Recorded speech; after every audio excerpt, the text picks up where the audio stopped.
What you're hearing is Hardie Fiber Cement Siding living up to its reputation as the siding that handles hail impact with ease. James Hardie knows how important a reputation is, especially when you're a contractor. That's why Hardie Siding withstands severe weather better than vinyl siding, with styles to match its strength. So you can be sure you're providing your clients with the best. Protect your reputation with exterior products by James Hardie. The CBS Radio Mystery Theater presents...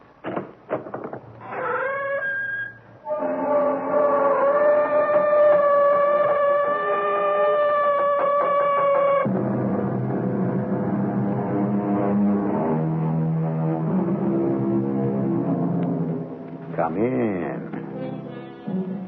Welcome. I'm E.G. Marshall. 2,000 years before Christ, Antef, the Egyptian king of the 11th dynasty, had this inscribed upon his tomb: "There is none who comes back from the dead, that he may tell their state, that he may tell their needs.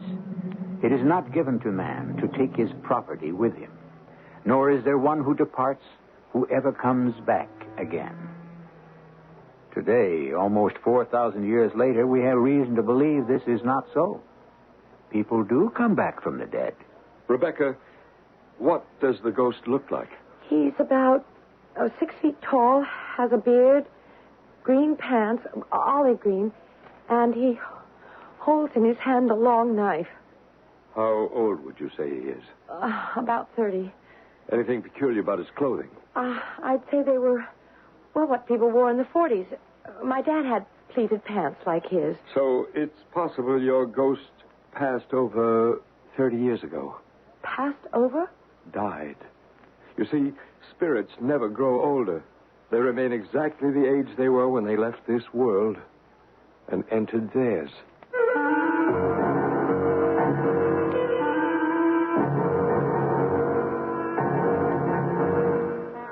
Our mystery drama, The Ghost with a Knife, based on a psychic case history reported by Bryce Bond, was dramatized especially for the Mystery Theater by James Agate, Jr., and stars Arnold Moss and Patricia Elliott.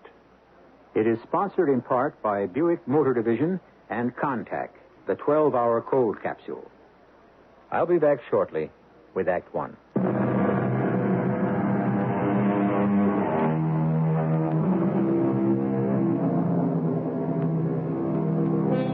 You sit around talking with friends, and someone asks, "Do you believe in ghosts?" For the most part, the non-believers are those to whom extrasensory experiences have never happened. But there are very many in this world to whom the spirits of another world are very real and active and cry to be heard.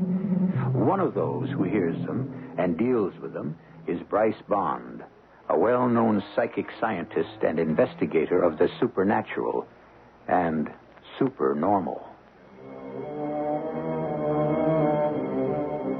Let me get down to cases, one in particular. About a week before December the 16th, 1974, I received a call from the president of the Foundation for Parasensory Investigation, who told me that a policeman from Mineola, Long Island, called to say that a Mr. and Mrs. Green, a young couple he knew, asked him to come over to their house and investigate a ghost. I set up a date with the couple and asked David Enters, a medium, a psychic, and also a photographer, to come along with me.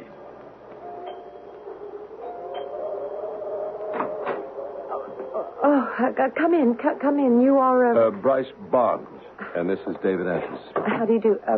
You can leave your overcoats here. I'll hang on to my camera if you don't mind. You're going to take pictures of our ghost, Mr. Enters? If I can. I didn't know one could.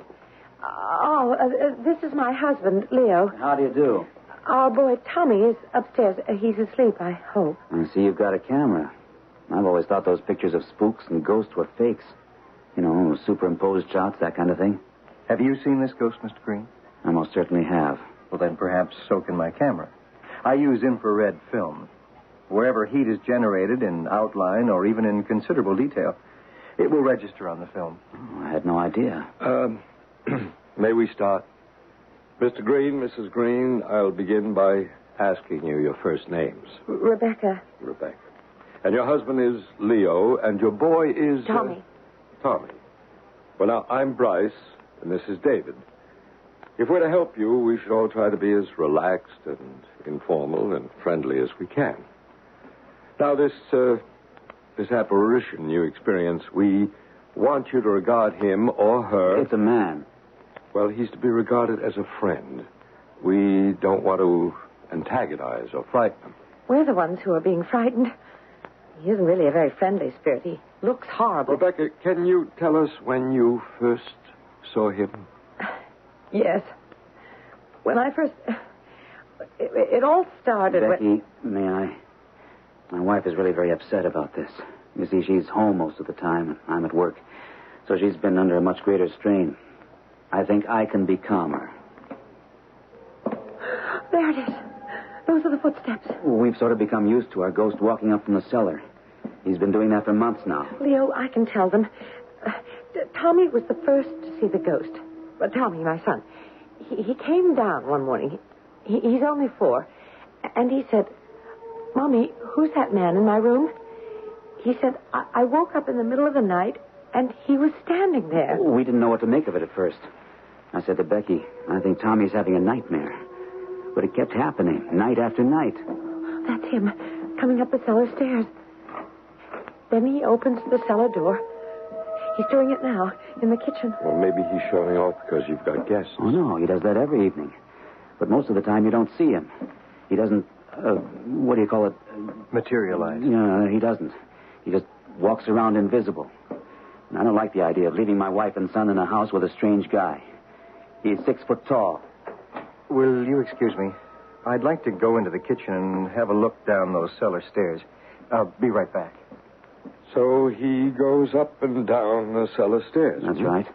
Through the cellar, into the boiler room. Always follows a pattern. I think he's trying to attract our attention to something. We get the feeling he wants us to follow him down there. And do you follow him? Yes, we have many times, but there isn't anything special down there, so it doesn't make any sense. Cellar door was open. Went down a couple of steps, but I couldn't see a thing.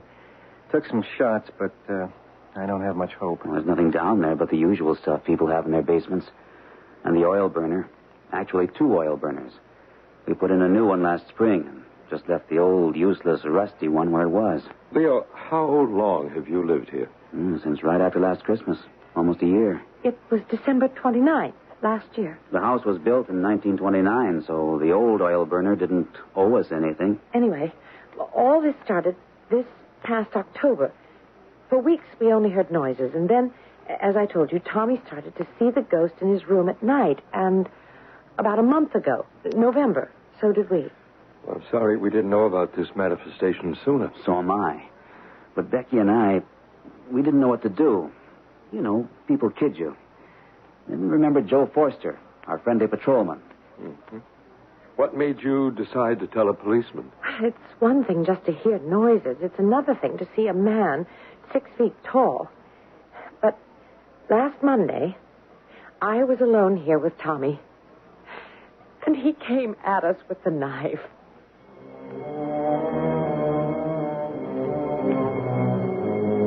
I've done many years of investigative work into the parasensory, but this was the first time I'd heard of a supernatural entity holding a knife.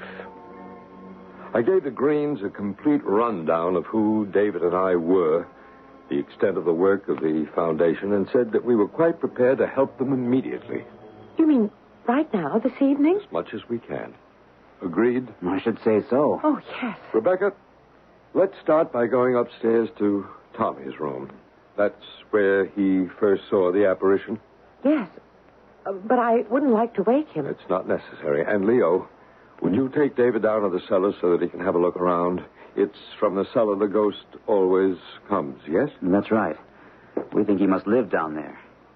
Just up these stairs, Mr. Bryce. Bryce. Here at the landing. That's our bedroom. Leo's and mine on the right. And Tommy's is on the left. Only Tommy has seen him inside his room. I first saw him here, outside Tommy's door. We're standing right where you're standing. What does he look like? He's about 6 feet tall, has a beard, dark hair, a maroon-colored shirt, green pants, olive green, and then now he carries this big knife. Rebecca, how old would you say the ghost is? Not old, about 30. Is there anything peculiar about his clothing? Peculiar. You mean like bloodstains? Oh, no. I mean, is it modern or is it old-fashioned? Sort of modern, but not really what you're wearing today. Sort of like what people were wearing 20, 30 years ago. I see. So it's possible the ghost passed over in the 1940s. Passed over? Died. Oh. Do they appear to us in the same clothes they wore when they died? Of course. The same clothes and the same age. Spirits never grow older as we do. They remain exactly the age they were when they left this world and entered theirs. Well, now, can we take a peek into Tommy's bedroom? I'll open the door very quietly. I don't want to wake him. Now, where was the ghost standing when Tommy saw him? Mostly at the foot of his bed. Most of the times. Right by that window. Oh, and that's another thing. Wait a sec. I want to show you something. I don't know if this... Would you take a look at this plant? Well, what is it? Or should I say, what was it? African violets. Could have used a little water. That's just the point. This morning, this plant was healthy and alive. I got it at the store. It's at least a tenth of... Well, I don't know how many plants or all kinds we've put in Tommy's room. And he loves growing things. We watch them, water them, but they all die. Overnight, they shrivel up. Have you seen enough? Yes, I have. How does Tommy react to the ghost? Well, he's very little. But still... He isn't scared. But he's only 4. That's awfully young to understand fear. I'll tell you something I've noticed, Bryce. Whenever I go into Tommy's room, I feel good there. Can you explain that a little better? Well, in the rest of the house, I feel uneasy, almost like alarmed. But in Tommy's bedroom, it's really more peaceful. I've had the funny idea that maybe the ghost is protecting my baby, and that's why it feels good in there. Oh, there you are. Well, we explored the cellar. How's everything upstairs, Bryce? It's very interesting, David. As I said before, this ghost follows a pattern. No question about that. You saw nothing in the basement. Nothing visible, but I think, Bryce, we should consider that the old oil burner may have something to do with the ghost. Yeah, that had occurred to me, too, David. But what? Well, a number of possibilities, Leo. Somebody may be buried under the concrete. In our cellar? Buried? How horrible. There's no point speculating how this wandering spirit died. Our job is to try to discover why he's here. I find it warm in here. It would give us a better working atmosphere if you could please lower the heat. Just turn it down a couple of degrees. Oh, Leo, we forgot to tell them. Yes, we did. You see, Bryce, he turns up the heat. He? You mean... Yes, we forgot to tell you about that.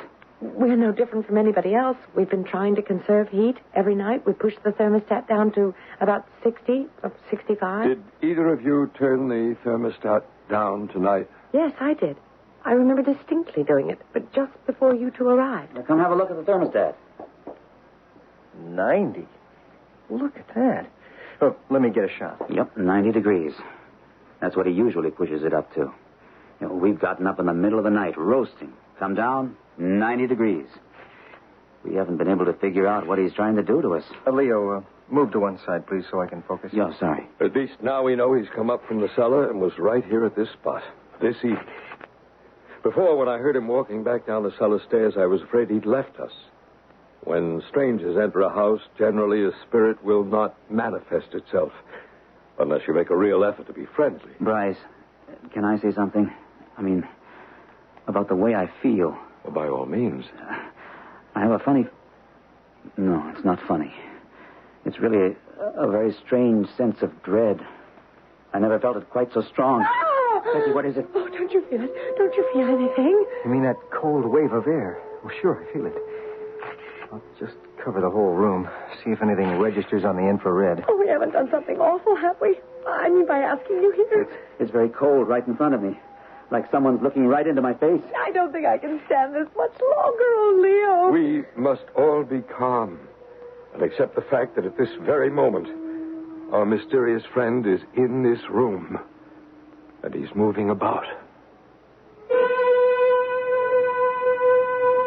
Rebecca and Leo Green are real people. This event really occurred in their Tudor-style home on Locust Avenue, Mineola, Long Island, on the 16th of December, 1974. Bryce Bond and David Enters are witness to this fact. I'll return shortly with Act Two.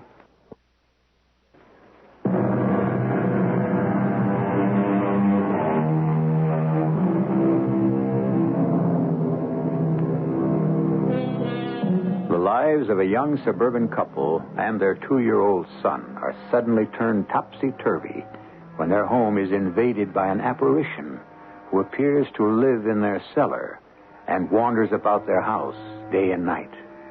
To live in a house with a spectral stranger is unnerving enough, but when the ghost carries a long, dangerous-looking knife, it can be terrifying. Why is he here? Can he be made to leave? Bryce Bond, the parasensory scientist, picks up the account.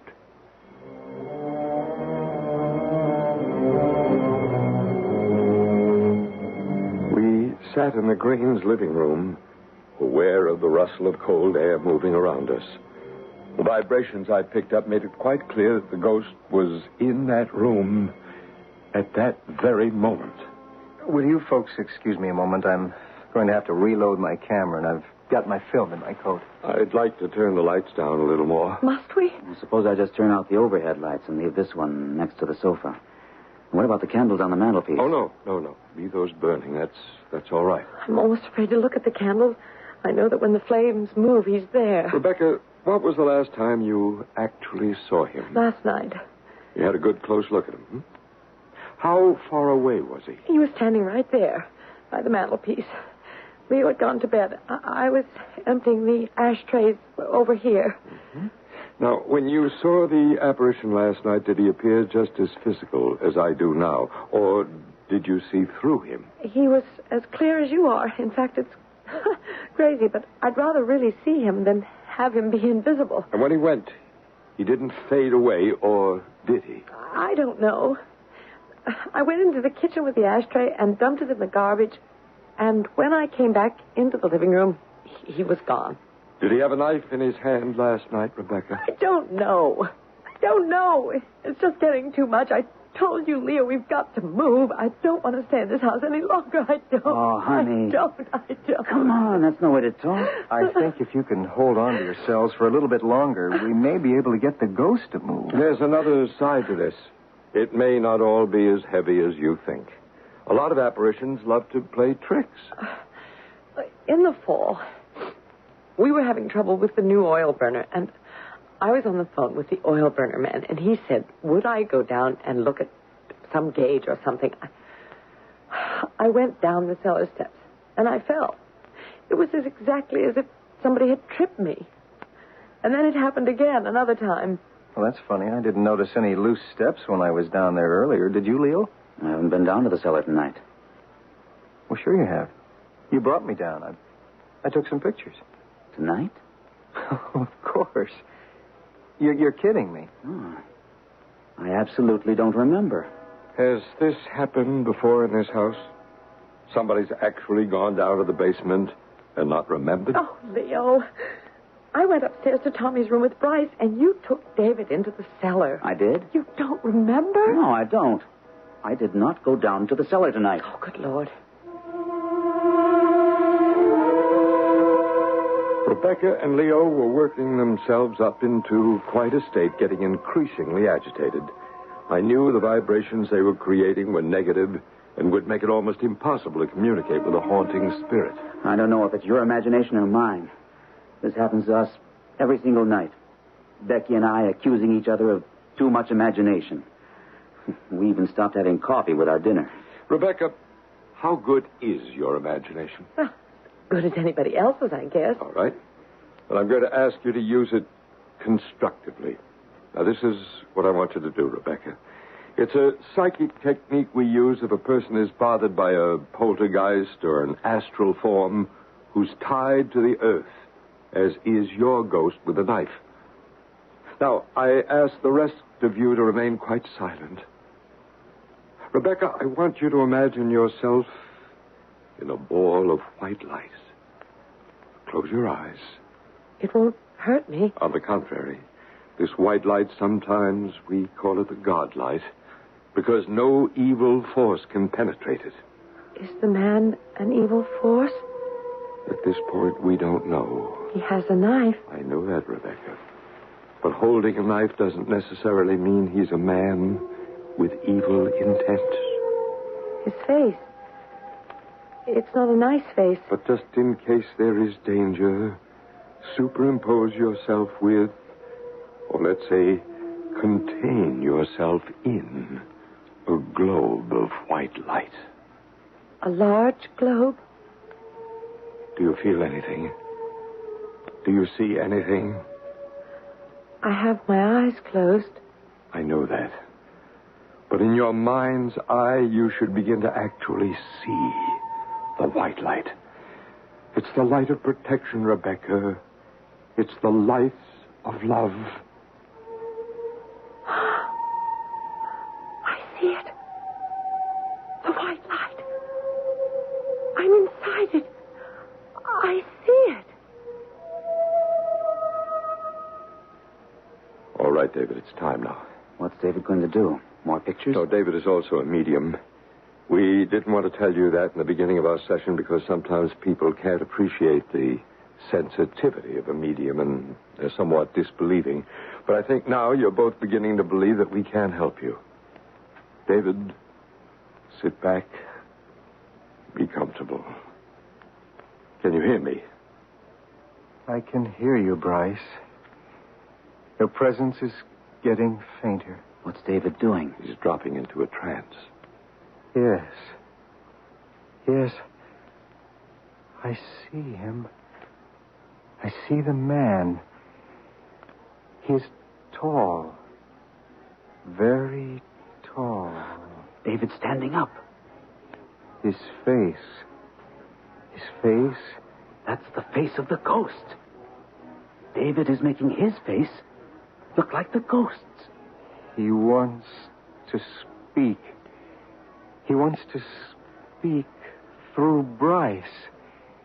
He wants to say something, Bryce. No harm. No harm.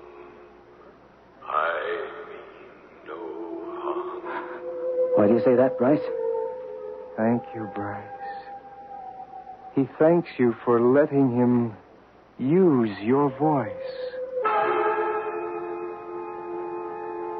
The ghost had used my own larynx, my throat, to say the words, I mean no harm.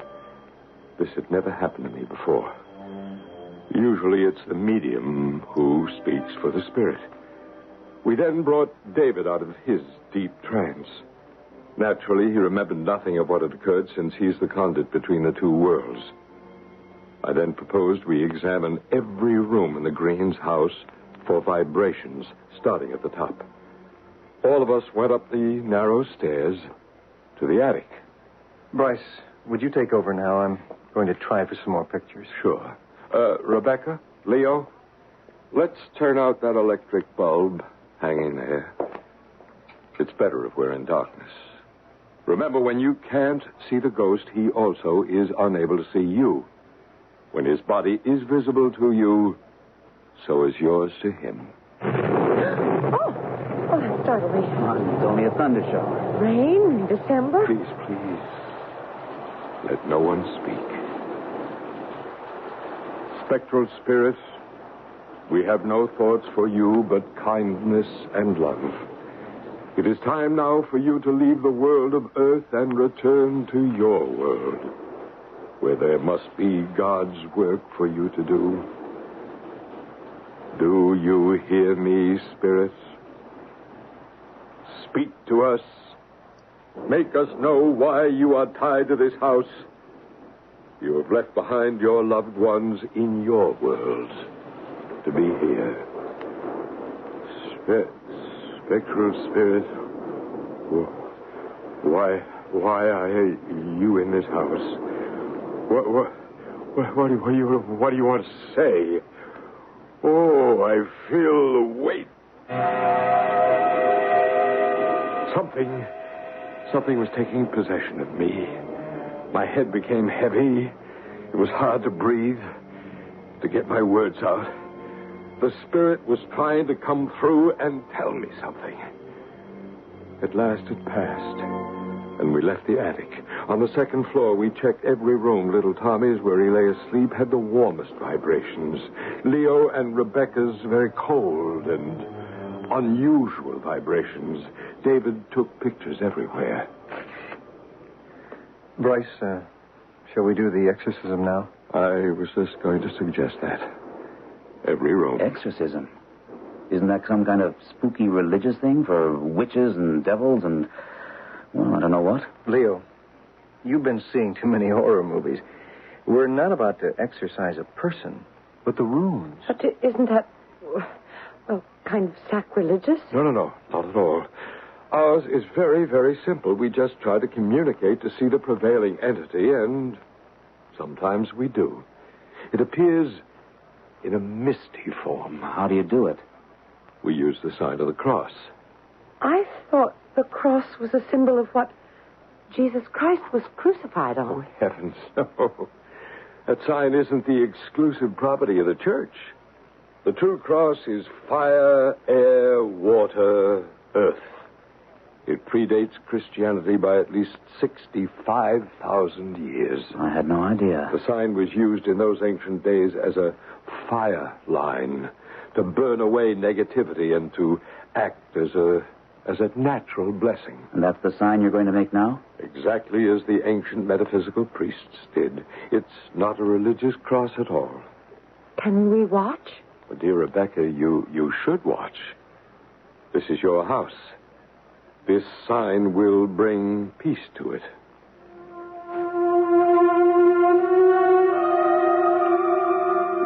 We blessed all the walls of every room with our perfect cross. David and I both making large hand movements up and down and from left to right. What do we do now? I think now, Leo, we've created a safer haven for the ghost, so we'll have another try at communicating with it. Why would you have to keep talking to that thing? That awful ghost with a horrible face and that knife. Why don't you just make him go away? We never did anything to anybody ever. Don't you see, Rebecca? If we can get it to tell us why it haunts you, the whole mystery will be solved. Now it's an it. Before it was a him. Is it real? Is it unreal? A thing or a person? Oh, it's too much for me. Bryce, may I explain? Please do, David. Look, Rebecca, Leo, the spirit world is not a world where there is no life. Those spirits, like the ghost with the knife, they have just as much love and compassion as you and I. And that's They have love and compassion and act like he does? I'd say even more love. There's a reason for him being here. There is. I suppose I shouldn't be making such a fuss. Maybe he is just trying to tell us something. Well, that's what I'm hoping, Rebecca. So will you bear with David and with me? And that's 12 o'clock. Let's have another go at it. David? Leo, Rebecca, will you give us a chance? We do know what we're doing. 12 o'clock. Rebecca, I'm going to ask you again to turn out the lights and just leave the candles burning. David doesn't need much light to find his way into the other world.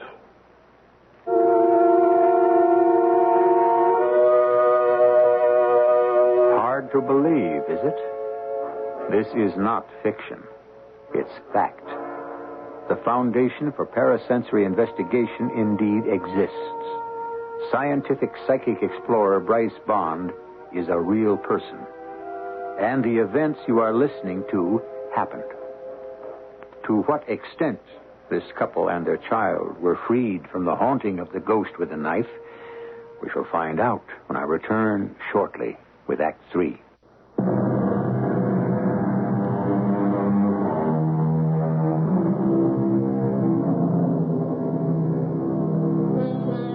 When you enter a new world, you are a stranger until you learn the language. Everything is foreign, unexpected, almost mysterious, until you know the ABCs. So it is also in the world of mathematics, space travel, medicine, and science. So it is in this strange world of psychic phenomena.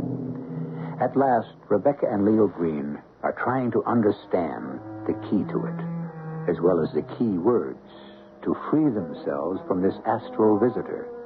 Bryce Bond continues.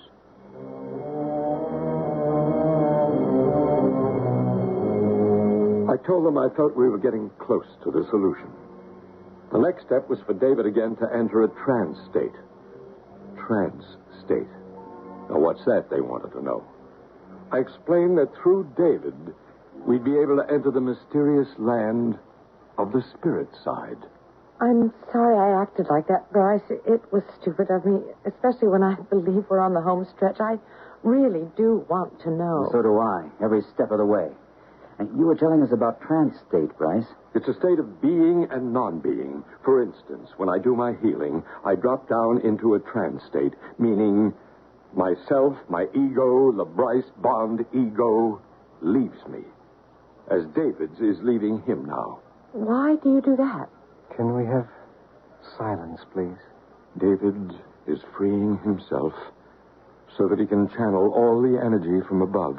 You see? Now watch him. He's shaking his head, and now he's nodding. Do you see? I mean no harm. I mean no harm. Neither do we, sir, let me assure you. We wish you no harm, and we believe you wish us none. No harm. No harm. I want you to listen to me carefully, Spirit. Here on Earth, it is now winter time, December. In a little more than a week, it'll be Christmas. Do you remember Christmas? Christmas. The time of goodwill to men and the time of peace. Christmas. The year is 1974. Understand? 1974. 74. That's right.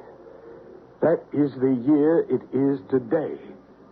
Now, can you tell me when it is you passed away, passed over? I am glad. I'm glad to talk to you. You have opened the gate for me to talk to you. I'm also glad. Do you remember what year it was you passed over? When? You say... Winter or summer? About like this time. Snow and cold outside. Do you remember the year? The The year you died.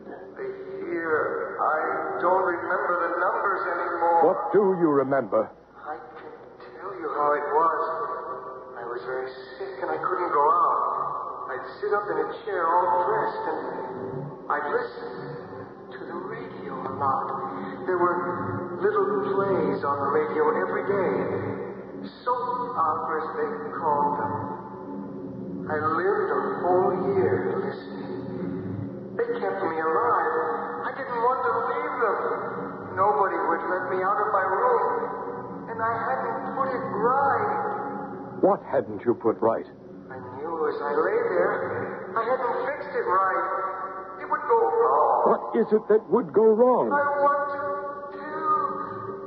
tell them. Is it something you want to tell Rebecca and Leo and Tommy? I love little children. What is it that's troubling you? Do you want to tell them something? From harm. You are warning them. Is that it? Harm. What harm? What harm? Yes, try. Rebecca and Leo and Tommy don't know who you are, but they love you. The strength of their love is wishing you to tell them. What harm? spirit. Somewhere here on Earth, you must have left behind some loved ones, and they love you, too.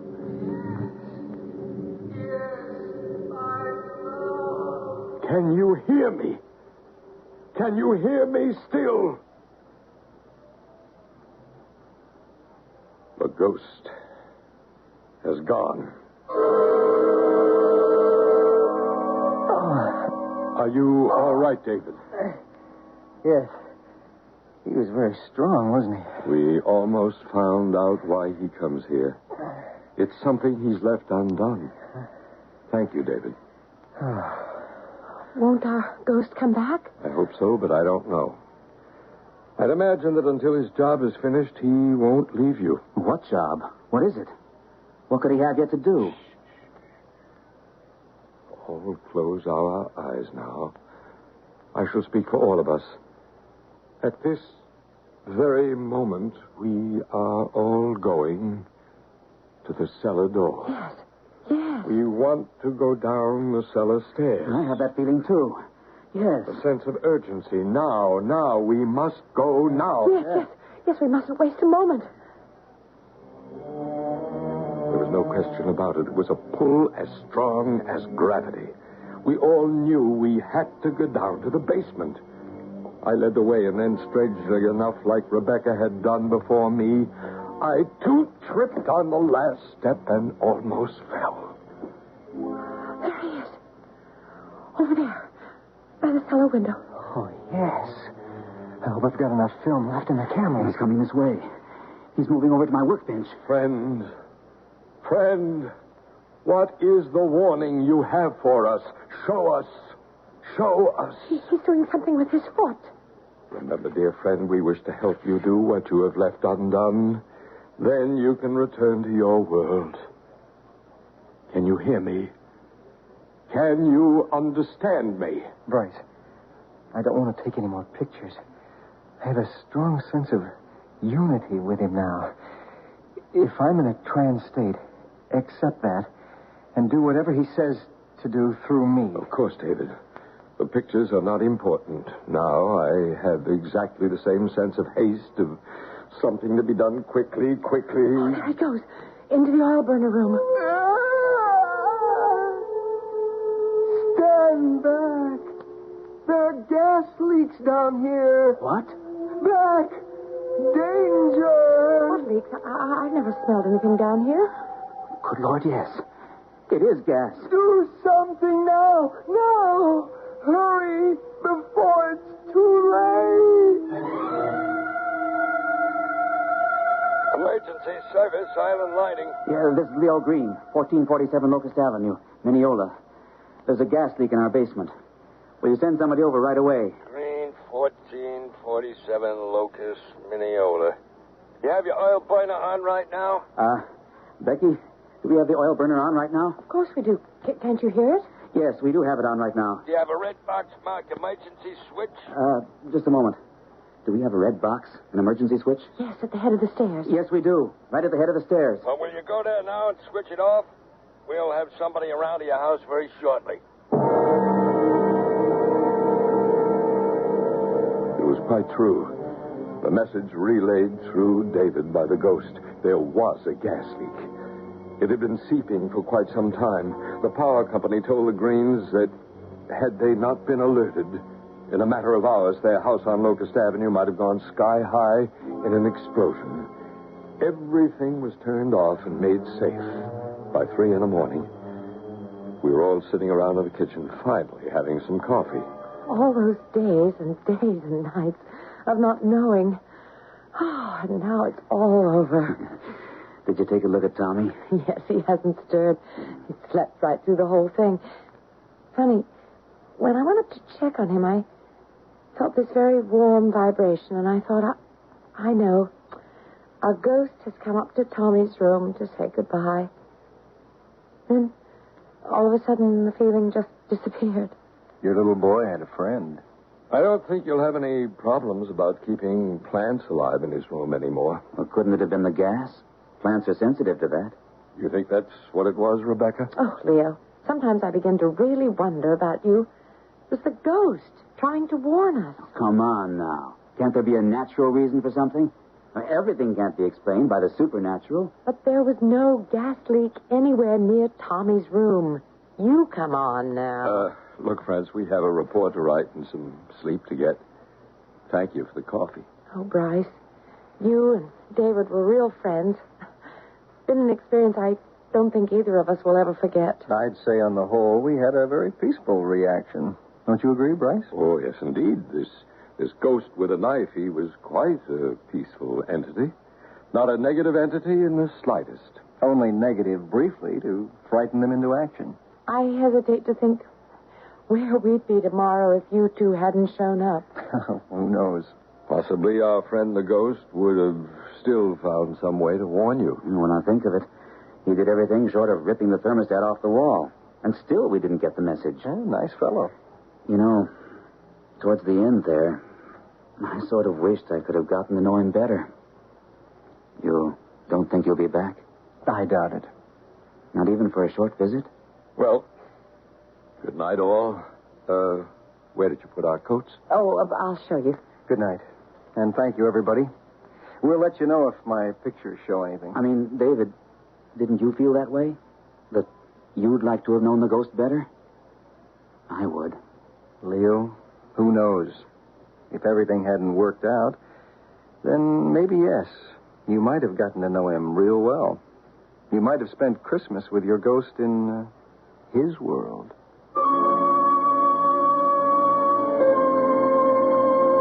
Today, at the Greens' house in Long Island, there are no more mysterious footsteps. The thermostat stays where you put it. Plants grow. And on Thursdays, when Rebecca's Bridge Club meets, there are no strange men in the kitchen.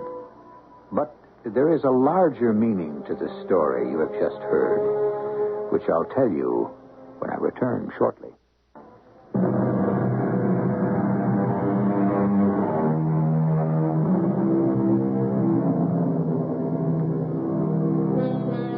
You have heard how, step by step, a higher intelligence tried to communicate danger to an average couple living in an average town. You have heard how the parasensory investigators took the steps that freed the astral being so that it could return to its world and get on with its own life. What, in our language, our words, was this being? Was it the mind? Some scientists say so. For the mind of man never dies, only the body. And so it is entirely possible that life can exist on the spirit side. And perhaps one day we shall all find out why and how. Our cast included Arnold Moss, Patricia Elliott, Bob Caliban, and Gordon Gould. The entire production was under the direction of Hyman Brown. And now, a preview of our next tale. What did she say, Sally? What did the buckwheats the dame say? Listen. Charles Frederick would go to these wild, primitive places that were filled with all kinds of, well, we would call them superstitions. Got every word down on tape. Hey, that tape recorder sure does a trick. Did you get the pictures? Oh, sure. Oh, you can't beat that little wristwatch camera. Okay. There's lots of work to do. I'll develop the pictures, and you start listening to the tape. Honey, this could be it. How much do you think is in it? Well, she's supposed to be worth $4 or $5 million. Oh, are we sure? She's a believer. Oh, yeah, I could tell by the way she talks. I checked her out. She goes for the message from the other world stuff. She's a live one. I could sense that. Well, we hooked the fish. Let's bring her in. This is E.G. Marshall inviting you to return to our Mystery Theater for another adventure in the macabre.